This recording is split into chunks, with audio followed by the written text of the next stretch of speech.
Okay, in this lesson here, we came up with these opcodes and operands, and I have a video that shows you how to come up with these. And again, you can see they're all uppercase. You can use uppercase or lowercase, and again, use parentheses on the outside of these if you want to keep track of where everything is. So for like this MMR, M1, R1, if you wanted to remind yourself that in R1, the number 3 is there, you can always put 3 out there.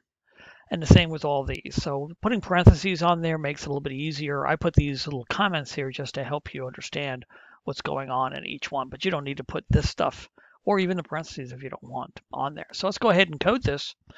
Again, we're going to go into our 114 folder where we have HTML software, HTML kit, bin, and then HTML-kit.exe. Do not do the shortcut.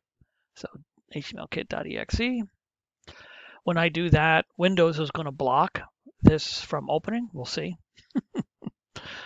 Of course it doesn't, but sometimes it does. And if it does, you need to tell it, yes, I want to allow this software to change my settings. All right. So I've been doing other videos, so that is not doing it. And we're going to create a new file.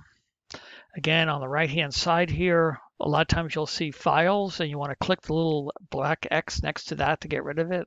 And then down here, let's see, so there's files. And then what's this other one? Nope, that's not that one. One of these. There you go. So when you first turn it on, this is how it will look. You want to get rid of these files. We don't want it. And again, same with these messages. Just click the black X and get rid of it, not using that stuff. Next thing we want to do is get rid of all your HTML. Get rid of that. And then type your script tags. Script. And then our close script, which is the same thing with a slash in front. Now we're ready to go ahead and start writing the code necessary for this. So we're going to start out with our blank places in memory. That starts out with var as for variable. And I'm going to need an M1, an M2, an M3, and M4 looks like. Whoops. So you can see, I'm just guessing this about this. You can see we go M1 through M4, so I'll put those 4 up there.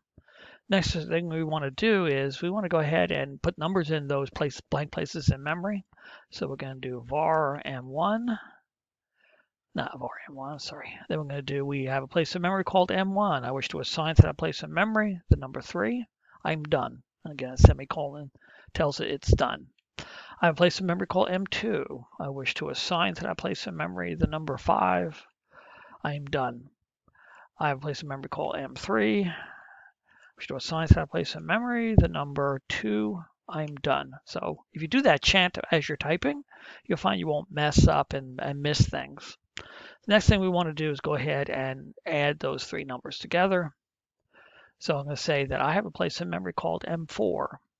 I wish to assign to that place in memory what's returned when I take what's in M1 plus,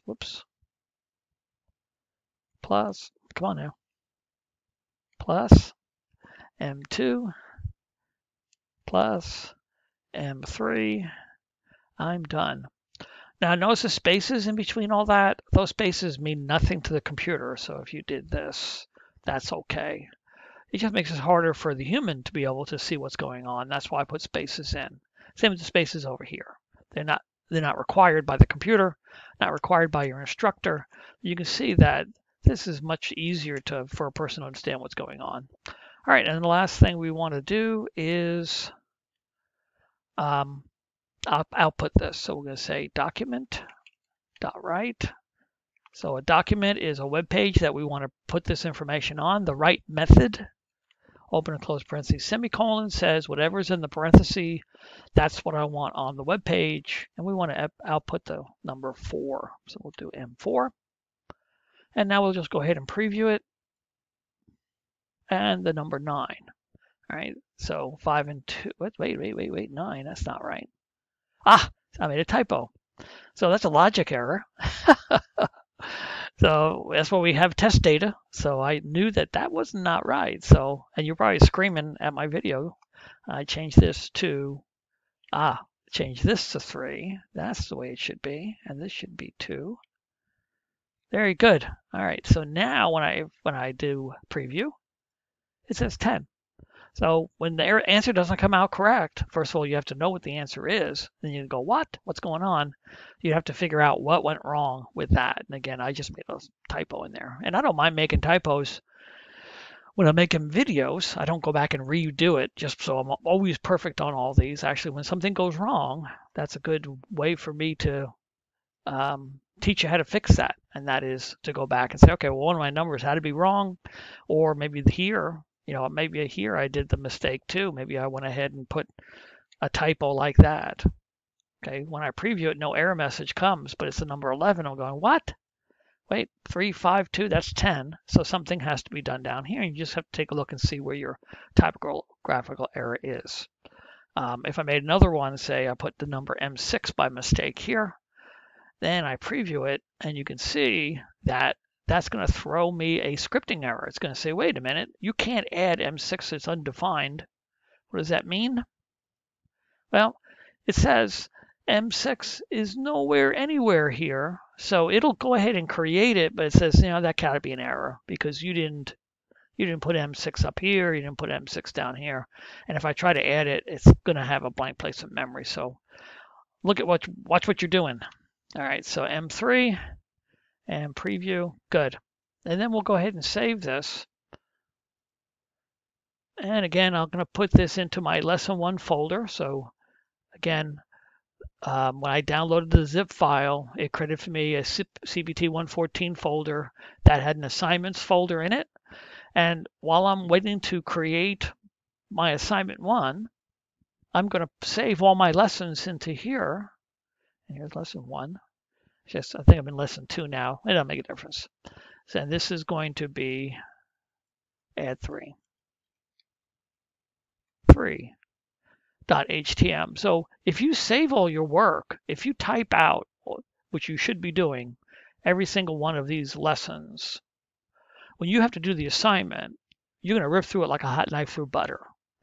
But if you do something foolish, like some students do, and that is, well, I can't be bothered typing out all the solutions, I'm just going to watch the videos and read it, then you can send an email to your instructor and say, I have no idea what I'm doing. And that's because, well, you never opened up the software and never typed out the solutions.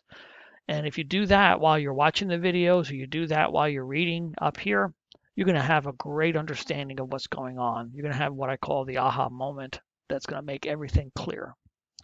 If you don't, then you'll be lost, and this class will be very difficult, and you'll be very frustrated. So don't let that happen to you. All right, that's the end of this video.